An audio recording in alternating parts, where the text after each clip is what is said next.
கரவலாடுகளின் பின்னால போன அவரை என்ன செய்தாரு, ராஜாவாக தெரிந்து கொண்டு உயர்த்துறாரு.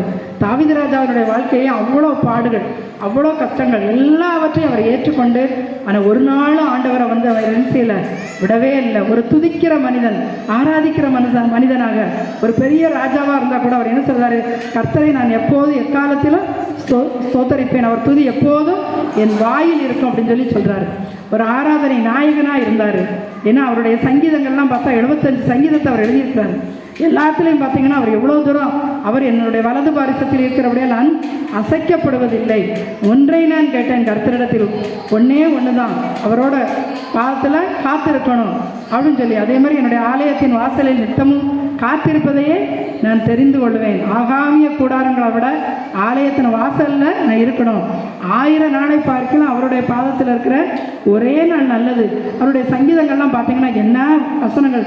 ஆராதனை நாயகர் எப்படி சொல்கிறாரு, மான்கள் நீரோடைகளை வாஞ்சித்து கதறுவது போல என் ஆத்துமா உண்மை வாஞ்சித்து கதறுகிறது. இன்னைக்கு அந்த இருதயம் நம்மகிட்ட இருக்கா? எப்போது நான் அவரை வாஞ்சித்து நான் கதறுதேனே அப்படின்னு சொல்கிறாரு.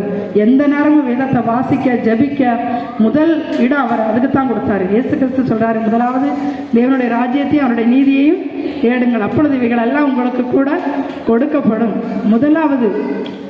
முதல் இடம் நம்ம ஆண்டவருக்கு கொடுக்கும்போது கட்டாயம் மற்றதெல்லாம் ஆண்டவர் நம்மளை என்ன செய்வார், பொறுப்படுத்திக்கொள்ளும். அது மட்டும் இல்லை, தாவீது ராஜாவுடைய பேர் பழைய ஏற்பாட்டில் ரூத்திலிருந்து தொடங்கி வெளிப்படுத்த வரைக்கும் வருது.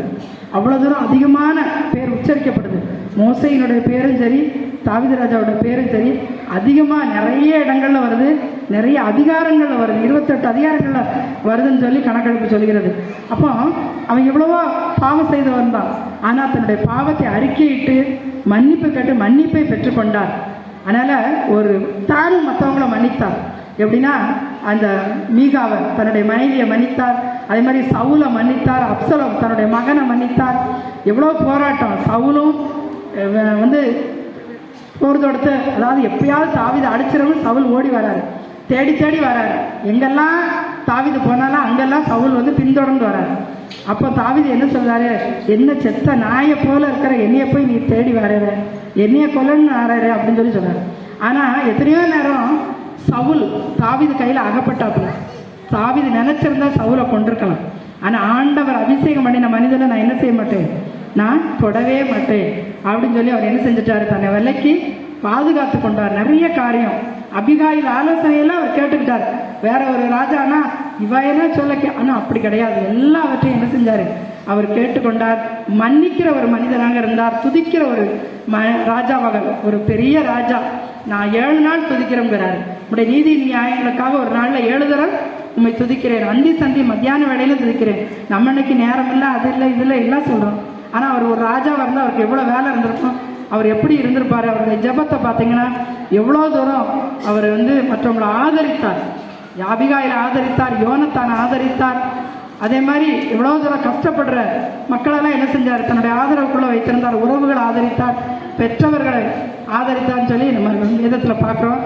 இன்னொன்று, அவருடைய ஜெபமெல்லாம் பார்த்தீங்கன்னா ரொம்ப நம்முடைய இருதயத்தில் பேசும்படியா, வேதனை உண்டாக்கும் வழி என்னிடத்தில் உண்டோ என்று பார்த்து நித்திய வழிக்குள் நடத்தும். சங்கீதம் 19 பார்த்தீங்கன்னா, தன் பிழைகளை உணர்கிறவன் யார், ஐயா கூட ஒர்ஷிப்பில் சொன்னாங்க. அதனால் மறைவான குற்றங்களுக்கு என்னை விலக்கி காணும். நிறைய வசனங்கள், அவருடைய வசனங்களெல்லாம் ஃபுல்லாக பார்த்தா அவருடைய நமக்கு அவ்வளோ தூரம் நமக்கு ஆறுதலான வசனங்கள், ஆறுதல் தருகின்ற வார்த்தைகள்.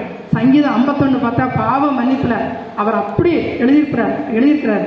அந்த சங்கீதத்தை பார்த்தா எவ்வளோ தூரம், தேவரீர் நான் உமக்கு முன்பாக நான் என்ன செஞ்சுட்டேன், உமக்கு விரோதமாக நான் பாவம் செய்தேன், என்னை மன்னிங்க, நான் அக்கிரமம் செஞ்சேன், நான் மீறுதல் செஞ்சுட்டேன், நீங்கள் என்னை மன்னிங்க, ஈசோப்னால கழுவோம், என்னை சுத்திகரிங்க.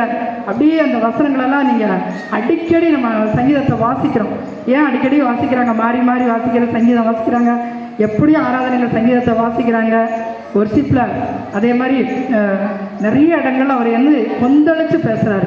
என் இருதயம் கொந்தளிக்கிறது, என் உடம்பு சரீரத்தில் ஆரோக்கியம் இல்லை, எவ்வளோ சொல்கிறாரு. ஏன் என் ஆத்மாவை ஏன் கலங்குகிறாய், ஏன் தியங்குகிறாய், கர்த்தருக்கே நான் காத்திரு. எவ்வளோ தூரம் உற்சாகம் மூட்டு வசனங்கள் பார்த்தீங்களா. ஆனால் நம்ம அந்த வசனங்களெல்லாம் ஏன் கொடுத்துருக்காங்கன்னா, நம்மளை பலப்படுத்துவதற்காக. ஆவிக்குரிய வாழ்க்கையில் ஒருவேளை நம்ம சோர்ந்து போயிடக்கூடாது. ஏன்னா நமக்கு பாடுகள் உண்டு, குடும்பங்களில் பிரச்சனைகள் உண்டு, போராட்டங்கள் உண்டு. ஆனால் எல்லாவற்றுக்கும் மத்தியிலே நம்ம என்ன செஞ்சிடக்கூடாது, சோர்ந்து அப்படியே போயிடக்கூடாதுன்னு சொல்லித்தான் ஒரு எழுப்புதல். நம்ம எழும்பி நிற்கணும். எழுப்புதல்னா என்ன? ஆவிக்குரிய வாழ்க்கையில் முன்னேறுவது தான். எல்லாரும் அதிகமாக முன்னேறுதல் தான் என்னது, ஒரு பெரிய எழுப்புதல். சொல்கிறாரு, என் வாய் மீறாதபடிக்கு நான் தீர்மானம் பண்ணினேன் அப்படின்னு சொல்லி சொல்கிறாரு. என் வாயை காத்துக்கொள்ளும், என் உதடுகளை காத்துக்கொள்ளும். நிறைய வசனங்கள் பார்த்தா தன்னுடைய பாவங்களெல்லாம் அவர் அறிக்கையிட்டு ஒப்புரவாகிறாரு, தன்னை அர்ப்பணிக்கிறார். எல்லாத்துக்கும் ஆண்டவருடைய சத்தத்துக்கு அர்ப்பணிக்கிறாரு. அதனால தான் அவ்வளோ பெரிய தவறை செஞ்சிருந்தாலும் ஆண்டவர் என்ன சொல்றாரு, என் இருதயத்திற்கு ஏற்றவன். ஒருவேளை நம்ம நினைக்கலாம், நான் அப்படி செஞ்சுட்டேன், இப்படி தவறு செஞ்சுட்டேன், தப்பு செஞ்சுட்டேன், நான் எப்படி, அப்படி கிடையாது. ஆண்டவர் வந்து மன்னிக்கிற ஆண்டவர், நம்மளை அரவணைக்கிற ஆண்டவர், ஆறுதல் படுத்த ஆண்டவர். அதனால தான் சகல ஆறுதலின் தேவன் என்று சொல்லி கொரிந்தியரில் நம்ம வாசிக்கிறோம். அதனால் முழுவதும் அவர் ஆண்டவரை சார்ந்திருந்தார். எல்லா சூழ்நிலையும் எல்லா வேலையிலும் என்ன செஞ்சார், ஆண்டவரை தான் அவர் என்ன செஞ்சார், சார்ந்திருந்தான்னு சொல்லி நம்ம வாசிக்கிறோம். சங்கீதம் 91:1 கூட உன்னதமானவரின் மறைவில் இருக்கிறவன் சர்வ வல்லவருடைய நிழலில் தங்குவான். அதாவது கண்மலையா, கோட்டையா, அடைக்கலமா, கேடகமா, துருகமா, எல்லா புகலிடமும் அவர் தான் அப்படின்னு முழுவதுமாக அவர் நம்பி இருந்தார். அதனால தான் இந்த வசனத்தில் வருது, அவன் என் மீது வாஞ்சையாக இருக்கிறபடியால் அவனை உயர்ந்த அடைக்கலத்திலே வைப்பேன்னு சொல்லி பதில் வருது. ஆபத்து காலத்தில் என்னை நோக்கி கூப்பிடு, நான் உனக்கு உதவி செய்ய. எல்லா உதவியும் அவர் செய்கிற ஆண்டவராக இருக்கிறார். ஏன்னா ஆண்டவர் அந்த தாவீது நல்லா அறிந்திருந்தார். கடந்த காலம், நிகழ்காலம், வருங்காலம் எல்லாத்துலேயும் அவர் தன்னை எப்படி நடத்தினார். ஏன்னா கரவலாடுகளுக்கு பின்னால் போனவனை அவங்க அப்பா அம்மா கூட மறந்துட்டாங்க. சாமுவேல் கேட்கும்போது இன்னும் ஒரு பையன் இருக்கானா அப்படின்னு சொல்லி கேட்டு அவனை அபிஷேகம் பண்ணுறாரு, ராஜாவாக அபிஷேகம் பண்ணுகிறார். அதனால தான் அந்த தாவீதினுடைய ஜெபம் எல்லாமே பார்த்திங்கன்னா ரொம்ப வந்து இருதயத்தில் நமக்கு பேசும்படியாக உள்ள ஜெபம். நிறைய பேர் அவர் மன்னிக்கிறார். அதாவது அதே மாதிரி ஒரு நல்ல ஒரு போர் வீரன், ஒரு வெற்றி வீரன். அதே மாதிரி சீமை யோசிக்கிறான், அவனெல்லாம் மன்னிக்கிறார். அது அர்ப்பணிப்புள்ள ஒரு மனிதராக, ஒரு ராஜாவாக இருந்தார். அது மட்டும் இல்லை, ஒரு தீர்க்கதரிசியாகவும் சொல்கிறாரு. சங்கீதம் 22:1 என்ன சொல்கிறார், என் தேவனே, என் தேவனே, ஏன் என்னை கைவிட்டீர். முன்னக்கூட்டியே சொல்கிறாரு. நிறைய இடங்களில் இயேசு கிறிஸ்து சிலுவையில் பட போகிற பாடுகளில் சொல்கிற அந்த வசனங்களை முன்னக்கூட்டியே அவர் வந்து என்ன செய்கிறாரு, சொல்கிறாரு. அடுத்து நம்ம அதே மாதிரி நன்றி மறவாதவர், எல்லாத்துலேயும் நன்றி செலுத்தினார். எப்போதும் ஆண்டவருக்கு வந்து நன்றி செலுத்தினார். டைம் ஆகிறதுனால நான் இன்னும் ஒன்றே நான் சொல்லி நான் முடிச்சிடலாம்னு நினைக்கிறேன்.